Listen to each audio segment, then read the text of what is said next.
He had 90 days to fix what was broken, but in the end, he walked away. Not because he didn't care, because doing the right thing meant breaking his own heart. Sheikh Hamdan, known for his calm, his power, and his wealth, is now stuck in a storm of emotions no one expected. 3 women, 1 painful choice.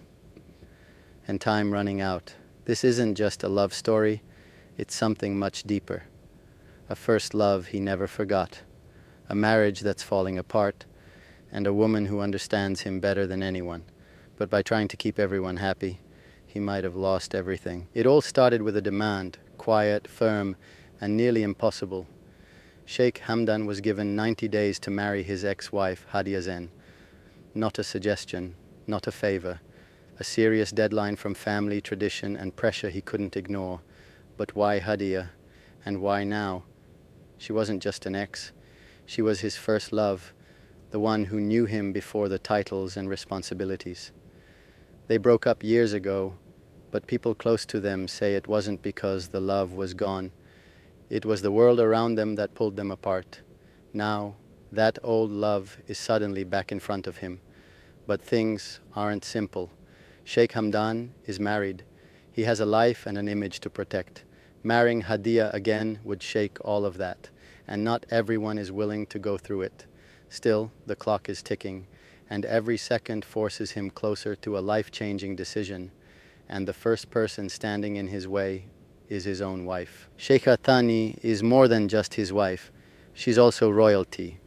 She's calm, proud, and keeps her life private. But when it comes to Haadiya, her feelings are no secret. She's never liked her. To Thani, Haadiya is a piece of Hamdan's past that should stay there, a reminder of something she never accepted.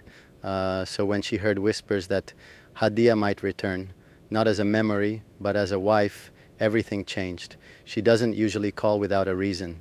So when Hamdan saw her name pop up on his phone one day, he already knew what was coming.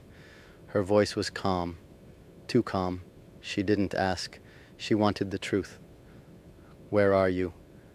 He answered carefully, avoiding what he didn't want to say, because if he mentioned remarrying Haadiya, he knew things could fall apart. For Thani, this wasn't just about love, it was about respect, about not being replaced. So for now he stayed quiet, he kept the truth inside, but the silence was heavy and it wouldn't stay hidden for long, because while he tried to protect one woman's pride, another woman was slipping away. Shamma al-Falasi was never part of the royal plan, but somehow she became the one person Hamdan could be real with. No rules, no titles, just honesty. She wasn't asking for power. She gave him peace.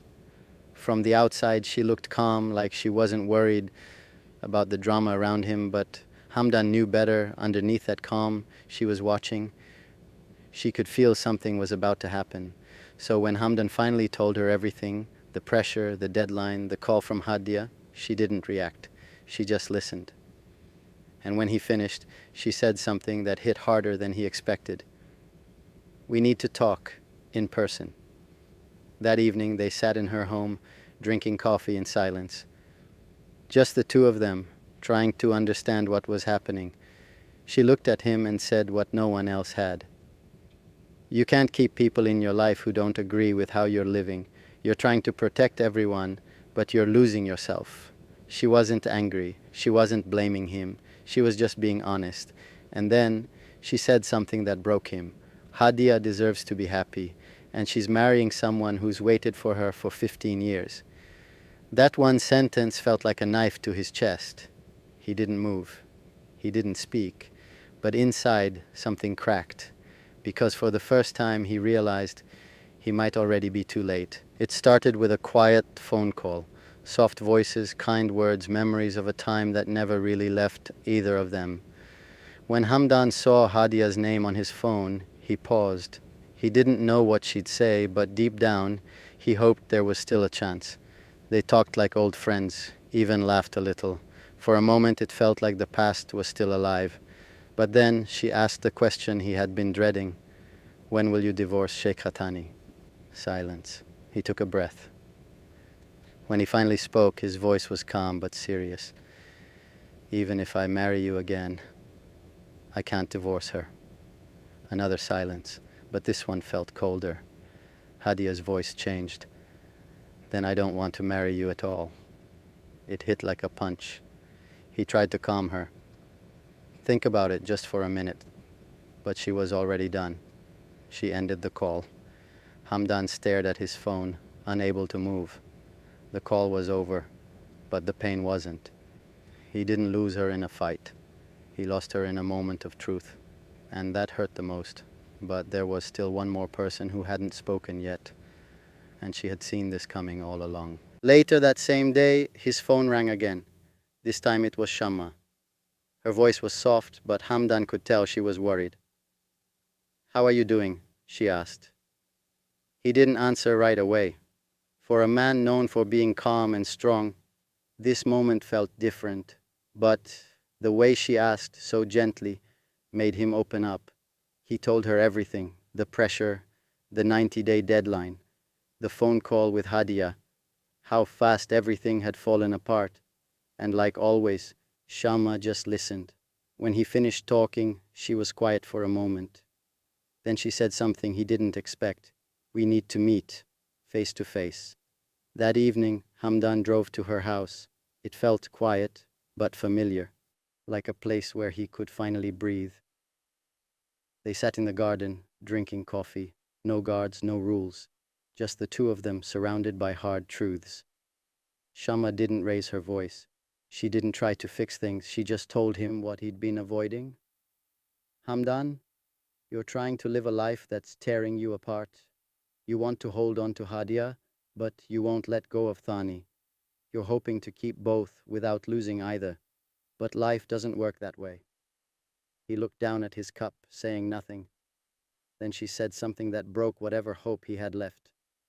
"You shouldn't stop Haadiya from moving on. She's beautiful, and she's marrying a man who's loved her for 15 years. Everything froze. 15 years. Someone else had waited that long for her, and now she was choosing him. Hamdan didn't cry. He didn't speak. He just slowly nodded, letting the truth sink in.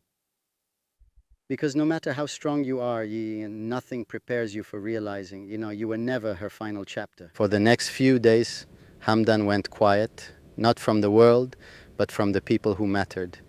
He still showed up at events, still smiled in public, still looked like the leader everyone expected him to be. But inside, he was broken. He didn't call Shamma, he didn't text Haadiya, he didn't speak to Thani, his phone was silent, his thoughts weren't. He kept replaying everything. What if I'd said something different? What if I didn't hesitate? What if I chose love instead of duty? But questions don't change the past. They only make it harder to accept. He stopped going to the places he loved. No gym, no poetry nights, not even his favorite horses. Everywhere reminded him of her, of what could have been. He kept telling himself he needed time to think. But deep down, he knew. He was mourning a decision he made with his mind. That broke his heart. And when the silence got too heavy to carry, he picked up his phone and called the one person he thought he'd never call again. It was evening, quiet, still. Hamdan sat alone, holding his phone, staring at Haadiya's name. He hesitated, then hit call. She answered. "No, hello, no small talk, just one question. Do you agree with my condition?" he asked. Haadiya gave a simple answer. No. That was it. No explanation, no anger, just silence. He ended the call, set the phone down, and closed his eyes. It was truly over, but the story didn't end there. Later that night, he made another call, this time to Haadiya's cousin, the same cousin who had quietly been there all along, the one who, according to whispers, had loved Haadiya for years. Hamdan spoke slowly, carefully. "I don't need the 3 months. I'm not going to remarry her." The cousin paused, then said calmly, "Okay, then I'll marry her. No worries?" "No worries." 2 small words that hurt more than any fight ever could. Hamdan didn't reply. He just sat there, feeling the weight of everything hit him at once. He had made his choice. not out of pride, not out of anger, but because trying to hold on any longer would have ruined all of them. Still, it hurt, because Haadiya wasn't just a part of his story. She was the beginning, his first love, the first time he ever felt something real, before the pressure, before the titles, before the rules. And now, she belonged to someone else. The news didn't come with headlines or royal announcements. It came quietly, but hit Hamdan like thunder. Haadiya was moving on.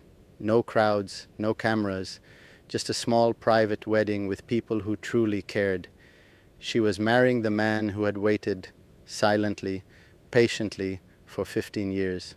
The one who never gave up, even when she married someone else. The one who didn't need a crown to win her heart. And she looked happy. Not the fake kind of happy for photos. The real kind, the kind that shines from deep inside. The kind that says, I'm finally free. Hamdan didn't call, he didn't send a message, he just watched from far away. And maybe that's what hurt the most. Not that she was gone, but that she didn't need to look back. Meanwhile, Shamma stayed by his side. Supportive, loyal, understanding, but it wasn't the same. With Haadiya, there had been passion, fire, that exciting, chaotic kind of love that makes you feel alive. With Shamma, it was calm, safe. She wasn't just a partner. She was his best friend, his mirror, his quiet place. But even she could feel it. There was a part of him she could never touch, the part that still belonged to the woman he let go. And as the days passed and the silence stayed, one question kept echoing in his mind. Did I do the right thing? Or did I just make the one mistake I'll never stop thinking about? Sometimes life doesn't give us a clear good or bad, just choices and the consequences that follow. Sheikh Hamdan didn't lose Haadiya in a big fight or public scandal. He lost her in a quiet moment, a pause, a hesitation. He tried to keep everything under control, but by doing that, he let the one person who made him feel alive slip away. Now she's building a new life with someone else, and he's still here, surrounded by luxury, but feeling completely alone. So what now? Does he learn to accept it and move forward, or will this pain follow him forever? Only time will tell. But now I want to hear from you. Did Sheikh Hamdan make the right decision by letting Haadiya go? Was he trying to protect everyone, or was he just too afraid to choose? Can someone with power and status ever truly recover from losing their first love? Let me know in the comments below. And if this story touched you, don't forget to subscribe and turn on notifications, because Sheikh Hamdan's story isn't over yet. Thank you for watching, and I'll see you in the next chapter.